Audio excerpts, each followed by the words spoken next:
Tout de suite, je vous propose une rencontre avec Oussama Trémini, un ancien braqueur du quartier de Versailles, né de Vorenbeek, et qui lance aujourd'hui son ASBL pour aider les jeunes qui seraient tentés par la délinquance ou qui auraient une forme de fascination pour la délinquance. C'est bien ça, Oussama Trémini, j'ai bien résumé?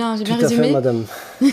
C'est tout à fait le projet de l'ASBL Averse et le mien de surcroît. C'est veut dire que depuis qu'on a commencé, que j'ai commencé à penser à ce projet, c'est à partir de il y a 2 ans, 1 an ou 2 avant mes congés, de vraiment concrétiser. Ouais, vous parlez de vos congés pénitentiaires, Oui, c'est ça, tout à fait. puisque donc vous êtes sorti de prison et terminé votre peine.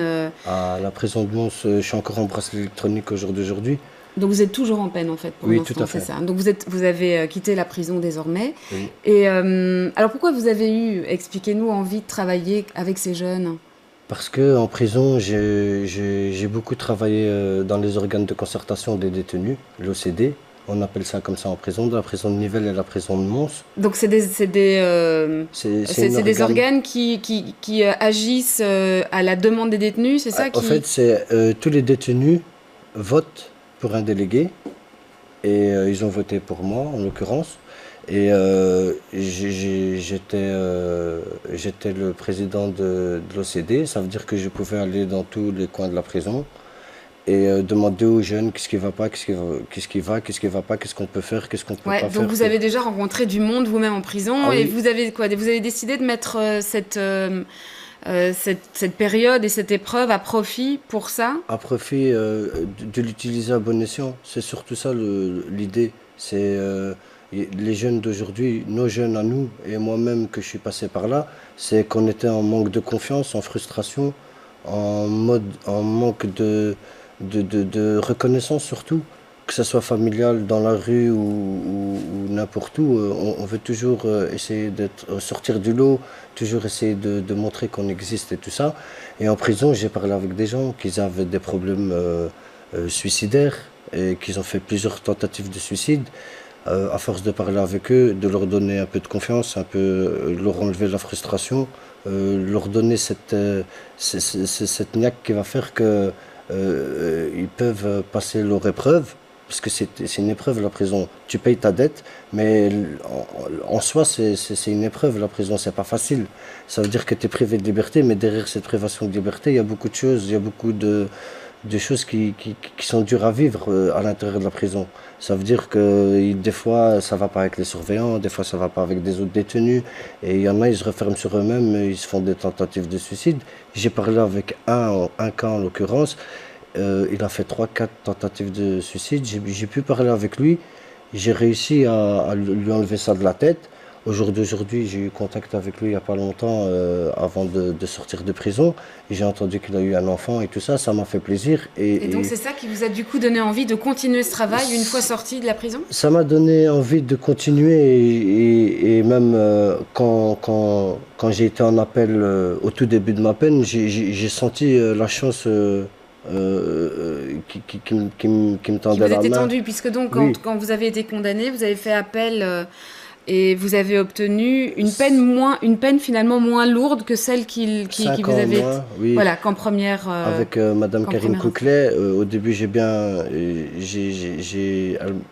ai expliqué que voilà, je regrettais vraiment les choses que j'ai fait et je le regrettais vraiment, mais c'était tellement une prise de conscience, la peine que j'ai reçue, parce que tu calcules, tu arrives à un âge que tu te dis j'ai rien fait, tu regardes derrière toi, tu n'as pas construit beaucoup de choses.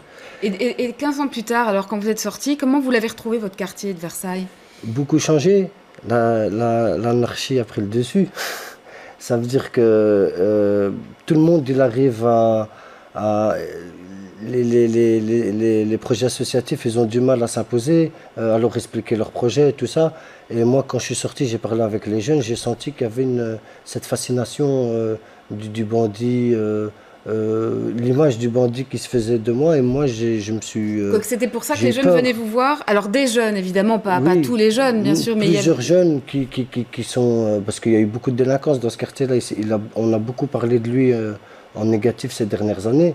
Et moi, j'avais une nostalgie de ce quartier-là, parce que quand on faisait quelque chose de négatif, on se faisait reprendre par tous les grands du quartier qui disaient c'est pas bien. Là, au jour d'aujourd'hui, presque on te pousse à faire les choses pas bien. Et c'est là où moi je veux intervenir. Donc c'est en ça que ça a beaucoup changé. Vous dites qu'à l'époque où vous y étiez, vous étiez pas à ce point quoi encouragé, qu'aujourd'hui on serait plus encouragé à rentrer dans la délinquance. Oui, bien sûr, oui. Tu es beaucoup plus encouragé, plus facilement. On te laisse on t'observe, au fait. On t'observe à gâcher ta vie sans t'aider. Alors comment vous avez envie de travailler alors Moi, je veux juste faire le pont entre moi et d'autres partenariats qui sont dans les associations. Donc qui existent, mais qui n'ont pas assez de visibilité dans le quartier, que les gens ne connaissent pas assez. Ils n'ont aucune visibilité dans le quartier, parce que le quartier ne laisse personne intervenir sur eux. Quand on regarde, moi-même, je suis passé par cette étape-là. Quand je suis passé dans le quartier, il y avait les maisons de jeunes, ils nous donnaient des propositions. Moi, je jouais bien au foot avant, j'avais cette facilité-là d'avoir des facilités avec le football. Et on m'a ouvert beaucoup de portes que je laissais tomber par manque de confiance. Et donc vous avez envie de profiter de l'aura que vous avez vue auprès de ces jeunes, de leur donner du coaching pour les aider, mental. pour les accompagner. Oui, les accompagner dans le coaching mental, c'est très important. Ça veut dire leur donner la confiance en soi, leur enlever leur frustration qui grandit tous les jours en eux. Parce qu'il faut comprendre que c'est pas facile de se donner confiance à soi-même. Moi, j'étais en manque de confiance totale et j'essayais de prouver à tout le monde que j'étais un bon, que j'étais un capable et tout ça. Et les mauvaises personnes autour de moi avaient une facilité à nous utiliser. Et vous avez l'impression, vous sentez que vous pouvez avoir une influence sur eux? Oui, bien sûr, parce que je suis en partenariat avec des autres associations aussi, je ne suis pas tout seul. Ouais, mais sur eux vous font confiance pour ça? Oui. Parce que c'est ça qui est important aussi, c'est de pouvoir acquérir la confiance. Les jeunes me font confiance dans le sens que j'ai un vécu, je suis passé par tout ça. Ça veut dire que moi, au jour d'aujourd'hui, je peux leur expliquer que voilà, 37 ans, bientôt cet été, je me suis à peine marié, et encore, tout ça, c'est de la chance. C'est de la chance d'avoir un soutien familial, comme ma petite sœur, comme ma femme, qui me donne de la force dans mon projet. C'est mes coachs mentaux à moi, personnellement, qui me soulèvent dans mon projet et tout. Mais à un moment donné, on doit leur proposer un pont. Et moi, je veux être ce pont entre les jeunes et les autres associations, parce qu'ils n'arrivent pas à travailler avec ces jeunes-là. Mais c'est ça, vous pensez qu'il y a de l'effet sur eux? C'est dire, regardez-moi où j'en suis aujourd'hui? Oui, tout à fait. Tout à fait, et en partenariat avec des autres associations, comme avec la police et les jeunes, avec les associations Neder-Vrembe qui m'aident beaucoup, parce qu'il y a le projet de cohésion sociale qui m'aide, qui m'a ramené au coin des Cerises. C'est une autre association qui m'ont débloqué des locaux, qui me donnent leur bureau pour pouvoir travailler de leur bureau. Et donc c'est ça, comment vous allez faire, peut-être pour terminer? Donc vous aurez un lieu, une pièce, un local où vous allez pouvoir recevoir les jeunes, par exemple, discuter avec eux? Oui, bien sûr. J'ai encore une réunion avec les jeunes mardi après-midi. Et je vais encore leur expliquer mon projet. Là, je vais ramener des gens qui sont dans le coaching mental, qui vont leur parler de c'est quoi un coaching mental. J'ai le pont entre la police et les jeunes de l'association Souleymane Jamili Archiche, dont le président est Youssef Archiche, qui me soutient énormément dans ce projet. Et que je veux qu'il y ait un pont entre les jeunes et la police. Ils ont mis un commissariat tout au milieu du quartier. Moi, pour moi,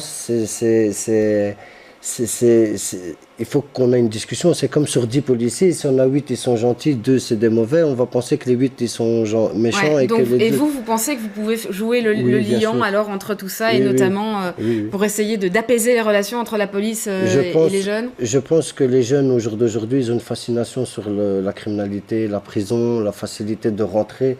Mais quand on rentre, on ne sait pas comment on ressort. Et c'est ça la problématique du sujet qu'on parle aujourd'hui.